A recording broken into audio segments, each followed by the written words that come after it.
Hello and welcome to the Box Office Buddies podcast. I am Dan and I'm joined by Jonathan Yes, sir. and Common. Hello there. Let's get right into it. But before we do, Jonathan, do you want to go through this note of yours? We just casually saw probably our biggest bomb of the year come out this weekend to zero fanfare. It's very impressive. This is going to be probably a historic money loser, even though I think in the grand scheme of things, it's not going to be much money down for who funded it. Just by pure numbers, this is going to be one of the biggest money losers of all time. So there's a movie just came out called Desert Warrior. Stars Anthony Mackie, directed by Rupert Wyatt, who is famous for films such as Rise of the Planet of the Apes and pretty much nothing else. This came out in about 1,000 theaters. It made $472,000. Say 467 per theater average. Here's the kicker. This movie cost $150 million. Oh my god. Bro. This shit cost $150 million. Comes out to just absolutely no fanfare. It's gonna lose all of that. I mean, like, I can't imagine the international total is gonna be much higher. I mean, who even knows where this is releasing? So this was funded by, I believe, the Saudi Arabian government. It's intended to revitalize the Saudi film industry. It's not gonna do that. It's probably our biggest bomb of the year. Why is Anthony Mackie like king of like some of the fakest movies? The Electric State, Ghosted. Just last year, he was in Sneaks. Just the name Desert Warrior just sounds like a ChatGPT generated name. I mean, I saw the trailer like a couple times, which is saying something because I saw it a couple times. It looks very fake. It was shot in like 2021. They've been in no rush to get this out. Probably our biggest bomb of the year, unless we see some other $150 million movie make like 300K. This is like one of those once a decade bombs. Crazy. Like the biggest comparison I can think of just spitballing is like Megalopolis. Even then, Megalopolis did like significantly more than this. Like it at least made like 12 million.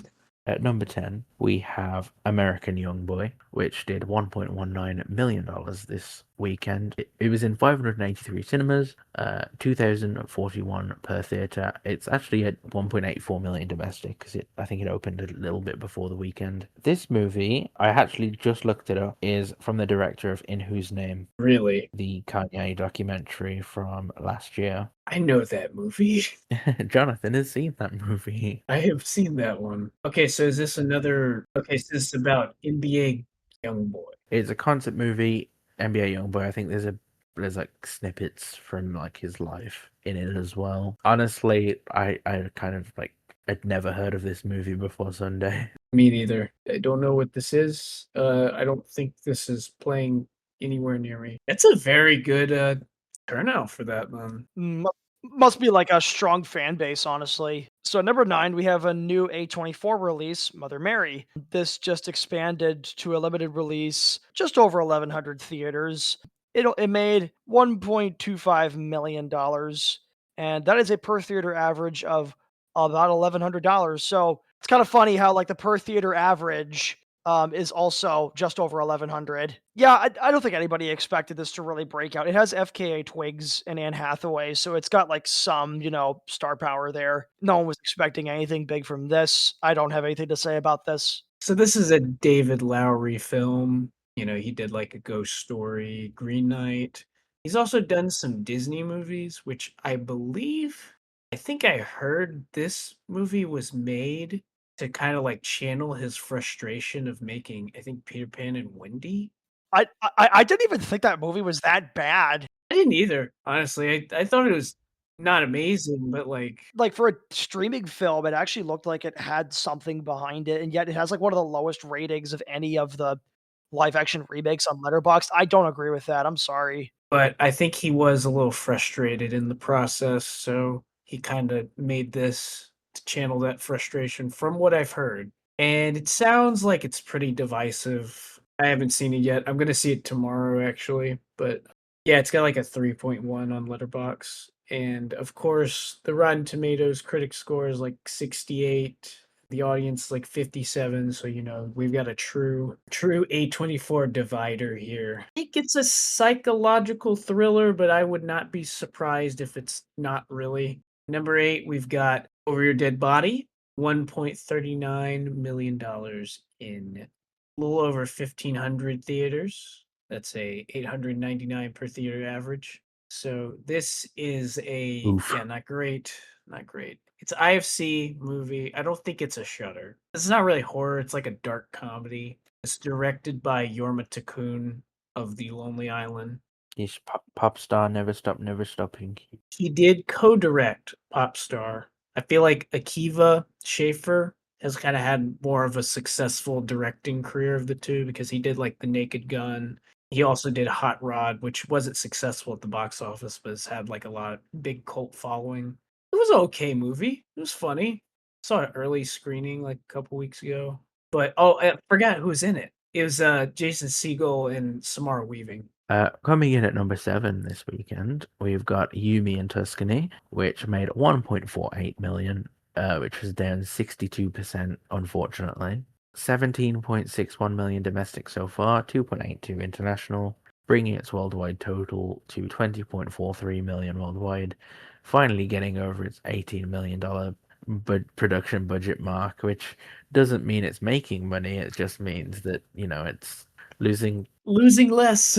I mean, this is just one of those cases where you could tell Michael kind of swallowed up anything else this could have had. I mean, I'm not saying it's the same movie. Audiences were clearly going to go for the big ticket over this.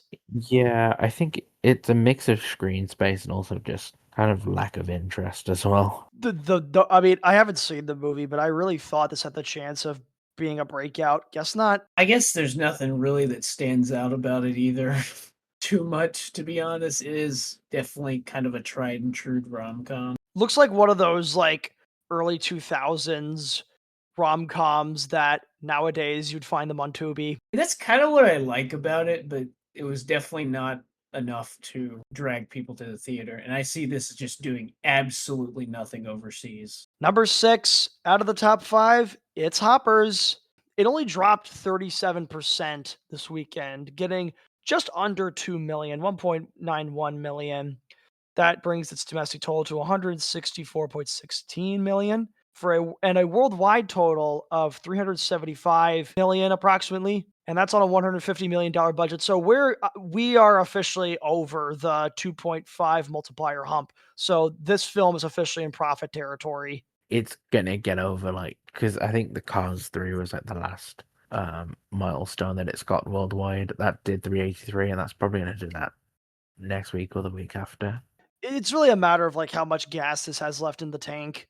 In the face of Mario swallowing up a lot of its attention, it's been doing relatively well in the face of it.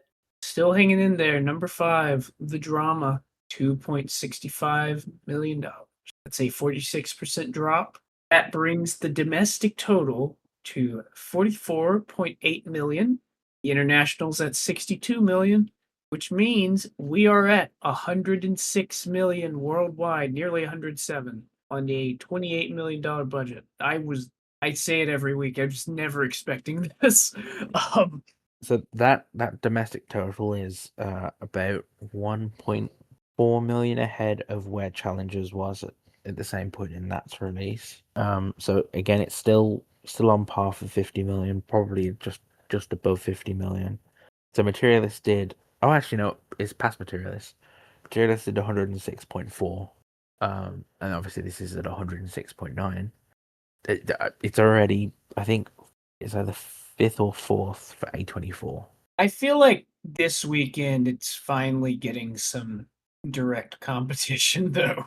The Devil Wears Prada. I feel like those audiences would intersect pretty well.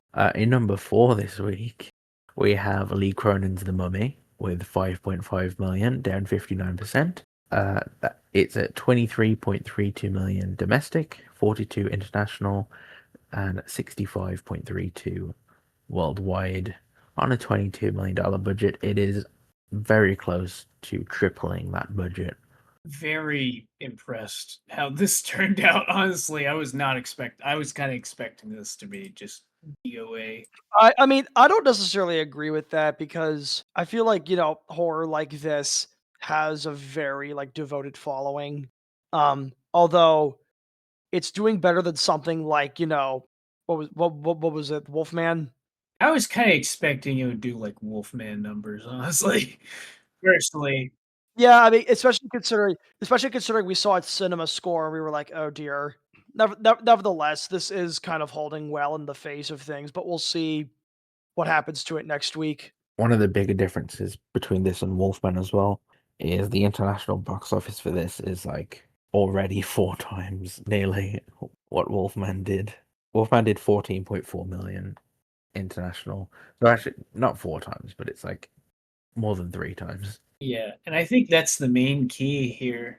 I mean, the international is very strong. And domestic is probably it's already ahead of Wolfman domestic as well. It's just by about 3 million so far. Yeah, and I will say it is like it's the only full-on horror movie in the top. That's gonna change next week though. Shit, I think it's Exit 8 at like 16. So it's really kind of slim for the horror right now. Number 3, still holding out and having, I'd say, a relatively great hold. Project Hail Mary at 12.84 million. That's a 37% drop in the face of something that could have taken its audience away. But again, we're getting ahead of ourselves. This brings its domestic total to 305 million, and international total of 308 million, bringing to a worldwide total of 613 million. Look how evenly split it is in its domestic and international. That is very, very impressive. Very quickly is that it is about I think it's 17 million. No, I think it's 23 million behind passing the Martian right now. So it's probably going to do that very, very soon. But yeah, that'll be very soon. We can talk about that in the future. Number 2, we got the Super Mario Galaxy movie, $20.58 billion. That is a 44% drop. So that brings the domestic total to $385.88 million. The international, like nearly 445 million, bringing our worldwide to 830. I think it's still going to get a billion. It's got time. It's going to take longer, and it's going to be like a little closer. Yeah, I think the big thing about this weekend is they added Japan. That opened 10 million. They've got a Golden Week coming up, which is gonna enhance the gross quite a bit because that ended. I think the original Mario opened to 13 million by the end of its second weekend in Japan after Golden Week. It was at 48 million, and it's probably gonna do like 70 million there, to be honest. Going into number 1 then. Number 1 this weekend is Michael. That opened to 97.21 million domestic, 121.62 international, for a 218.83 million worldwide opening weekend. The budget on Wikipedia says like 165 to 200, so that's a very good opening. Bohemian Rhapsody in like-for-like markets, international, did 79.9 million. So this is like over 40 million ahead of that. That ended up at 600 million, over 600 million international, although that did open during the holiday season. I believe even if we're making the Bohemian Rhapsody comparison, that made 100 million in Japan. If we're talking on the subject of Japan, It opens June 12th in Japan, so we won't know until June, but it's possible. On the domestic side, that is the 6th best domestic opening for Lionsgate, behind the 4 Hunger Games movies and Breaking Dawn Part 2. Interesting side note from the Deadline article as well. I've got all the fun facts here for Michael. Universal took the overseas rights for $70 million. Obviously, that's without print and advertising, which they would have also had to do for overseas. But 121 million international opening weekend for them is like really good on that sub budget, shall we call it. But even then, like the 165 to 200 million budget then is probably more like for Lionsgate, it's more like 95 to 130 for the domestic market. something I'm going to say about this is now I don't think it is going to reach this number but I remember someone on r/box office made a post saying, "What are some movies that you think are gonna surprise people and gross a lot of money out of nowhere?" I got downvoted for saying Michael could do 1 billion. Now I'm not gonna say it is because I don't think it has that much gas with the reviews. I think the reviews at some point are gonna kick into like the initial hype. I think 700 million is absolutely on the table or more. I will say, like, you say reviews are gonna take effect, but audiences are loving this. They are like actually eating this shit up. I think like once the initial hype after the first couple weeks, this is gonna have like a great few weeks, and then I feel like it's gonna just drop at some point, like really drop at some point is what I'm saying. Bohemian Rhapsody benefited from being one of the first of like this new wave of biopics, and also again having a very very strong overseas. Now that could still happen for Michael. Again, I would love to be vindicated for being downvoted, but 1 billion, no. But no, I don't think it's out of the question yet. And about the audience response, it is really, really reminding me of like the response for Bohemian Rhapsody when that came out as well, because audiences were going crazy for that as well. And now the general consensus is a little more mixed. I think it's like, it's a lot of hype based on people hearing songs they really like, which to be fair, I mean, it's cool to hear those on the big theater speakers. Like, I mean, they're some of the greatest hits ever. I do feel like that initial hype is going to die down a little bit. I think it will leg out pretty nicely, just not. I don't think it'll get to 1 billion personally. I'm not discounting it. To go back to what I was trying to say earlier, I think if this movie was received more positively, like critically, I think the legs would be a little better. Again, I'm not saying there's a direct correlation. It's all going to come down to like repeat viewings. I feel like there's going to be a nice big bump for this movie for a lot of people saying, "Oh, you got to see Michael, got to see Michael." I don't know like how many people are going to repeat this, especially considering it's a part one. Oh, that to give a little bit of like a other side argument. I'm not saying that this is the case, but just to give a little like opposition to that. To be fair, Wicked was also a part one, and that was repeat viewed quite a lot. But then again, I know that also that the part one is the big part of the show. That is the best part of it. It is easily like it has the songs that are more well known. Also, that movie was way better reviewed. I'm not gonna lie though, the first part of Michael has like a lot of his most popular songs in it. I'm going to be reviewing the movie in the next section, and I'll go into more thoughts about that. I have a lot to say about the structure. And this is just the opening weekend, so like the amount of conclusions that we can draw are kind of endless because there is like so many possibilities in the next few weeks. But as of right now, this is a really good opening and it's very strong going into its extended run. I watched this movie yesterday. I saw it in Dolby. I'm going to like preface this by saying I consider myself a fairly big fan of Michael Jackson's music. I think his place in the pop world is absolutely indisputable. He was a genius, singer-songwriter. He created some of the best pop songs of all time. Again, I know that's really subjective, but I could go on for a long time about how much his music has impacted me. Now, I should say I was in middle school when he died back in '09, and I didn't really understand like the gravity of like the effect that he had on the music world because I wasn't alive during his peak. His music is just incredible. It's touched a lot of people. I mean, heck, one of my favorite albums of all time is Bad. Bad is his best record easily. It has his best lineup of songs, hands down. It's one of the best '80s pop records of all time.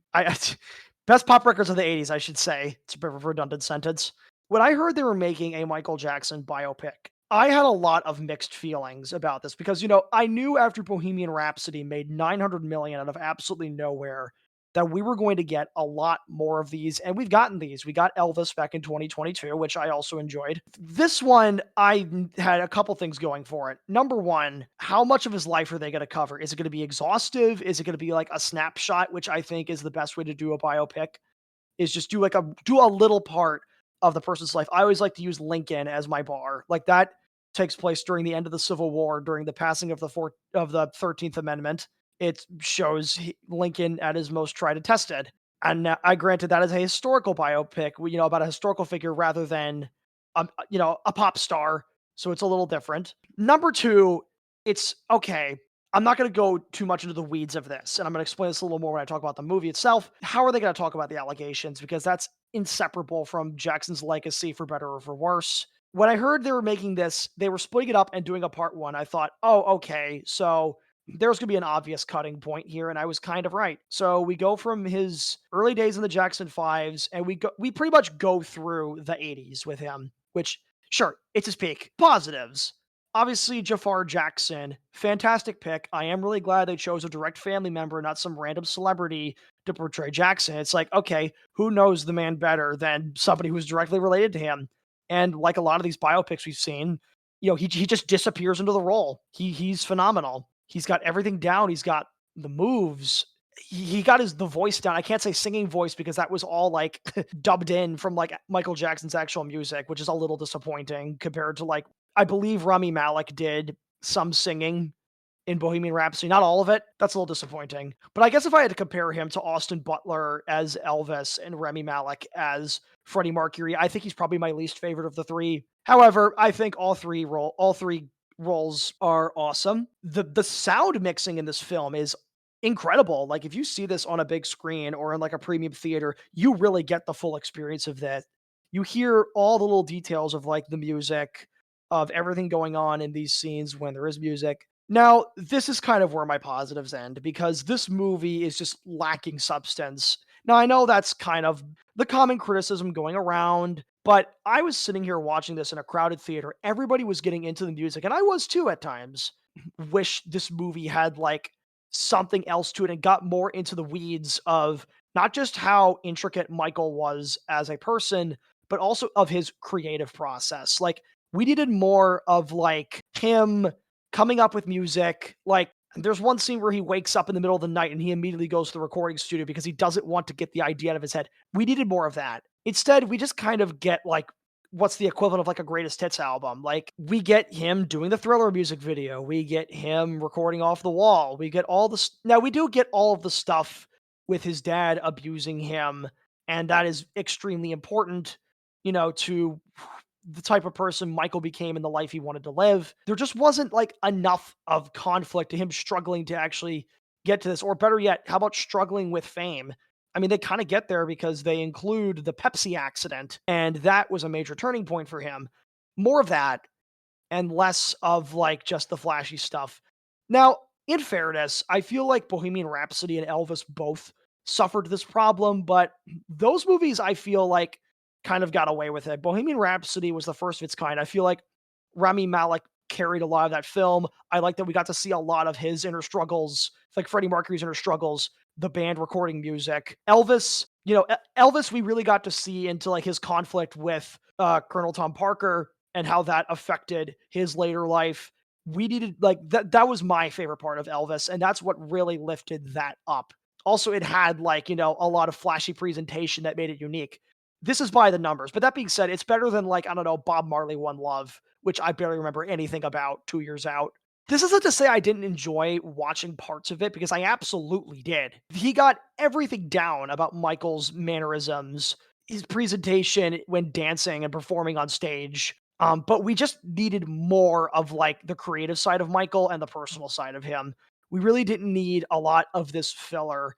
And I guess the thing I will end off on is, yeah, audiences are going crazy for this. More power to them. I want this movie to be a success. However, I mentioned earlier talking about like the allegations. Obviously, they had to cut this from the film, at least like the 1993 ones, because there was a clause that during that settlement that it couldn't be dramatized. It makes me wonder, okay, they're going to do a part two. How the heck are you going to do this? There is no way you can go from the late 80s to 20 years later when he dies and not go over that, because not like whether you think he did the things he did or not, this was like the defining thing of like the latter half of his career, just mired in controversies while still trying to record music, still trying to be a performer, to the point where he was absolutely dejected and then tried to launch a comeback tour to the point where, he ended up dying because he was overprescribed on sleeping pills. I do not see how they're going to make this work if they're trying to keep this like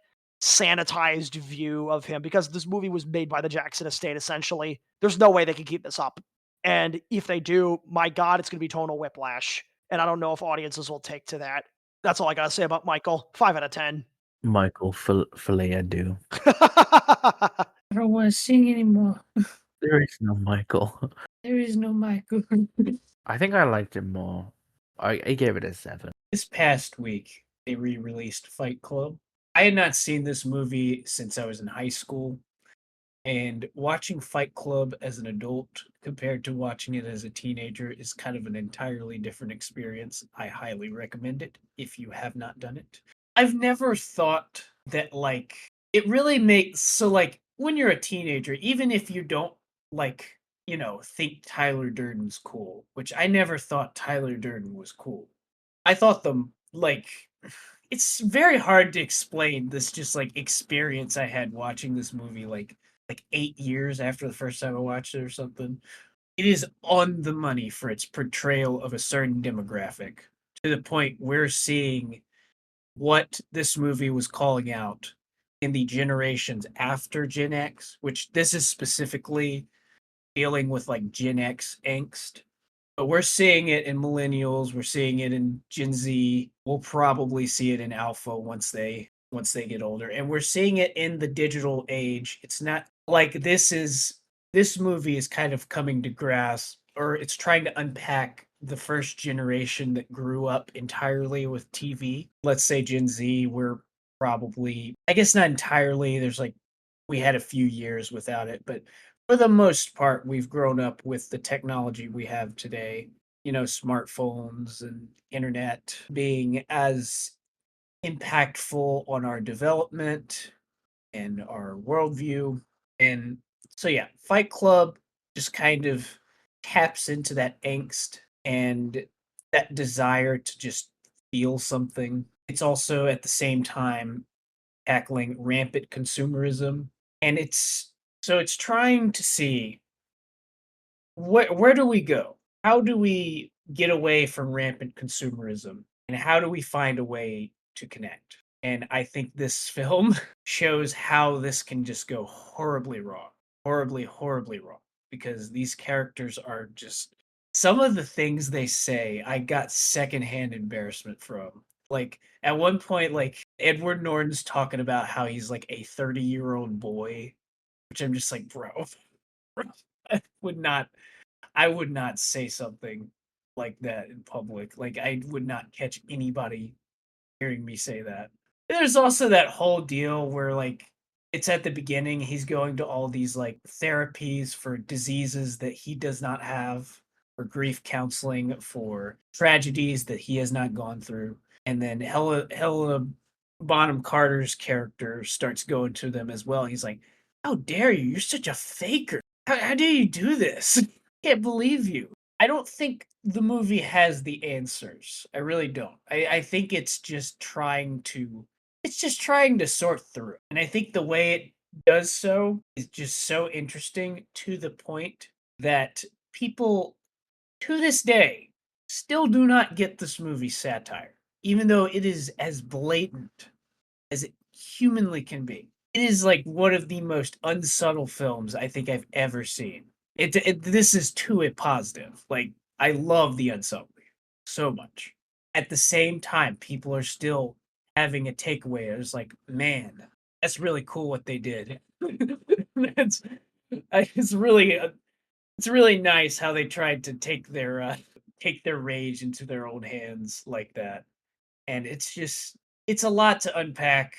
It was definitely a different feeling movie from when I saw it as a teenager, because I was just, the main thing I was thinking about wasn't really unpacking the themes or the satire. It was more so like, wow, that plot twist is insane, which it is. It's very well done. I love how it's executed. But yeah, no, this second watch, I think this was my second watch, was just very impactful. I'm very glad to have seen it. I know it's not doing well. It kind of just like dropped off after Wednesday, I think. It like dropped like half the theaters it was playing in. And but yeah, I mean, I've far and away broken both of the first two rules. I apologize. I realize I shouldn't. I'm gonna get us in trouble. Tyler's coming for us. I'm sorry. Like, he's gonna have our knees broken or something. I mean, yeah, it's one of the most iconic movies of the '90s, and still holds up. I'd say honestly, I actually put it on my favorite movie list in the top 25 or so. Moved it up because it's just really is that good. It's my favorite David Fincher movie, like by far. No competition. One of the best film bro movies ever. It really is. It really is. And I think it's a little less embarrassing to say you like it just because a lot of the biggest fans just don't understand it at all. It's very funny. And I think weirdly enough, that kind of shows how effective the movie is because it's just so accurate in capturing that demographic that people start to see themselves in it, you know, and get the wrong idea. They're like, actually, oh, this Tyler Durden guy, he's saying some interesting things. I think I read something after I saw the movie that like a lot of fight clubs started cropping up after it came out, like in early 2000s or so. It was one of those movies that like really got popular through word of mouth rather than its initial run. Although it did pretty well for its first run. It is such an odd swing too. I can't believe this movie is as popular as it is. It's just like it's a wild swing. Very weird movie, but I love it. It's amazing. Everything people say about it is true except for, the people who have just completely missed the point. Like I said, some of its biggest fans, but yeah, 10 out of 10. My movie this week is a movie that's out next week. I have also somehow seen this one. Literally, like a couple of hours ago, I came out of a screening of Hokum at a secret screening. So I will say I haven't seen Oddity or like any of the director's other movies. I think he's done like a few shorts as well. But I really like the atmosphere with this movie. I think it is a haunted house type movie where like it is a lot about the atmosphere, like the long pauses between like finding out things about the plot. Yeah, I do see why they put that big eyed thing in the trailers as well. These are really fucking creepy. Can I say one thing about it? I look at the screenshots, it looks like the Jeff the Killer image. I don't know what that says about me. Oh, that's fair. Kind of does. Is it disgusting looking cretin?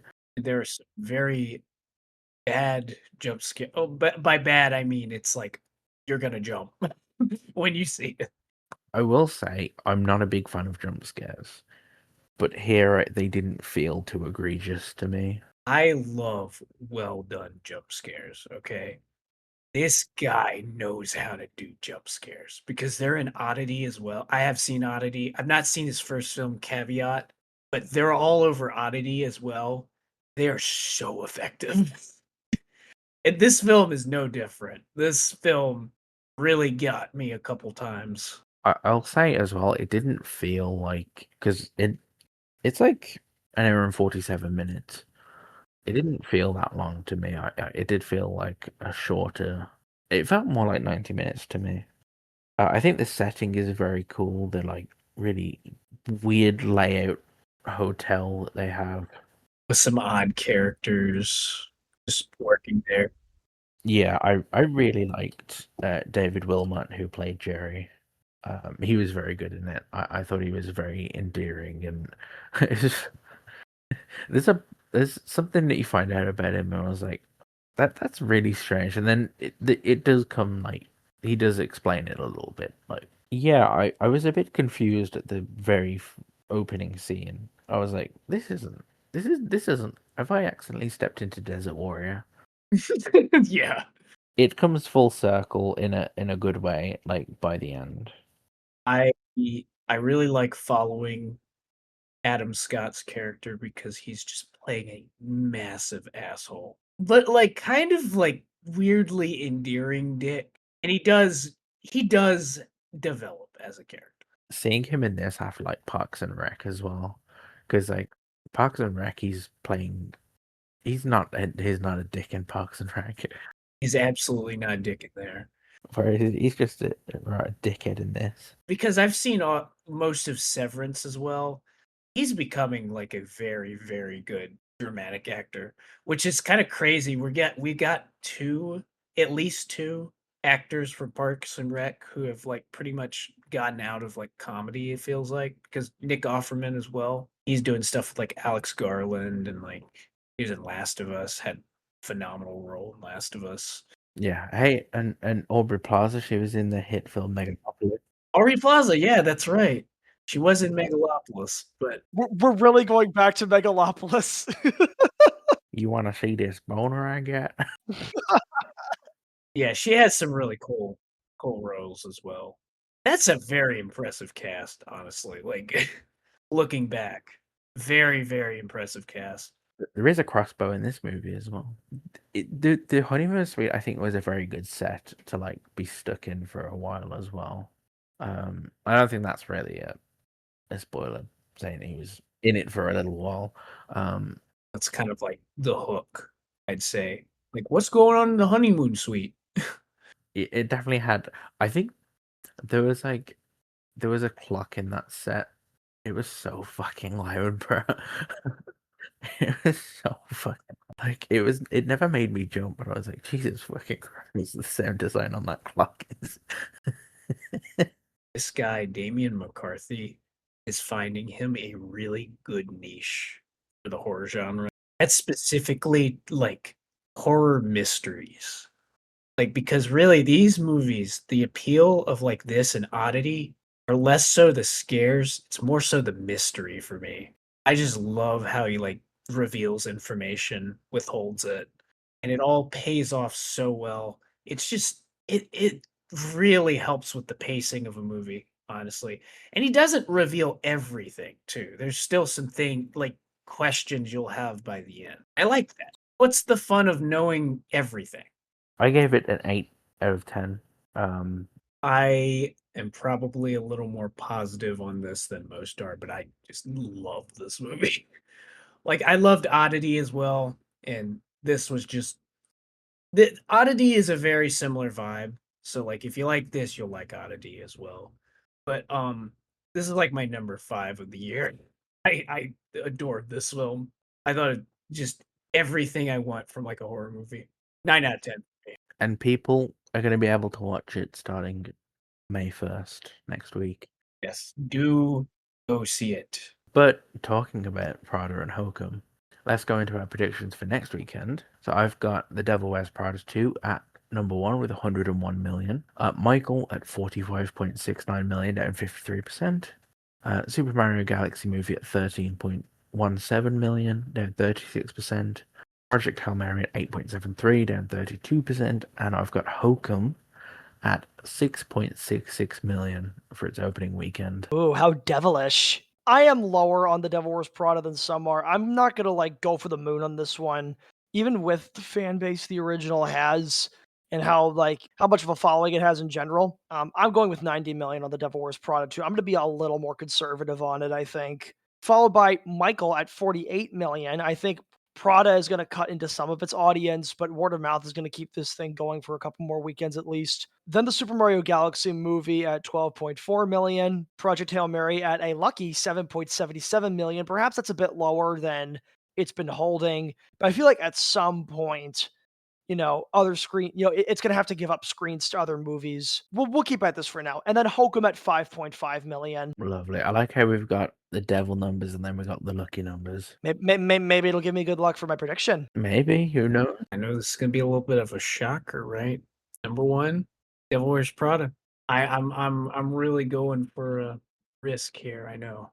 Okay, like 93. I wasn't really a believer of this, honestly, for a long time, and I've been sold on this movie's potential. I was really not expecting this to take off as well as it did, but I think I mean, well, without question, it's gonna be number 1, but I think it's gonna leg out pretty well through the summer as well. Michael, I have that around 47. Like, I think I have it holding a little better than you did, Dan.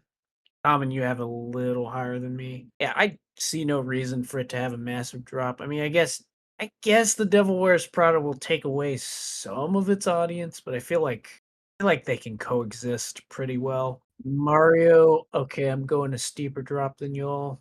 I'm tired of believing in this movie. Every week I go way too high on it because I just think it's gonna like the holds are gonna be consistent. So you know what? Hell with it. I'm moving it down 10.5. It's been consistently dropping pretty heavily. I just heavily for this type of movie. Let me be specific. This should be doing like consistently like 30% drops. I feel like it's just not. It's absolutely not. So I'm tired of it. I give up. Um, Project Hail Mary is kind of the opposite. I like I'm trying to make myself give it a higher guess than I probably should every week because I know it has the potential, and it's often gone higher than what I've put it as. Figure like 8 mil. And you know what? I'm gonna go against the grain for number 5. We're putting in Animal Farm. We're putting it in. Oh, I'm joking. Um, it's probably like what number 7, maybe 6. I don't know.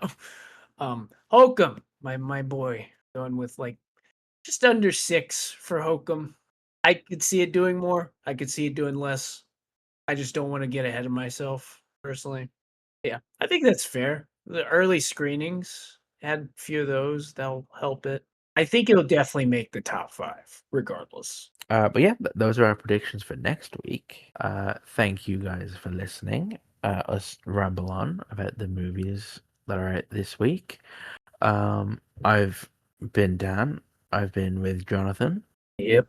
and Carmen. Thanks for having me once again. Goodbye.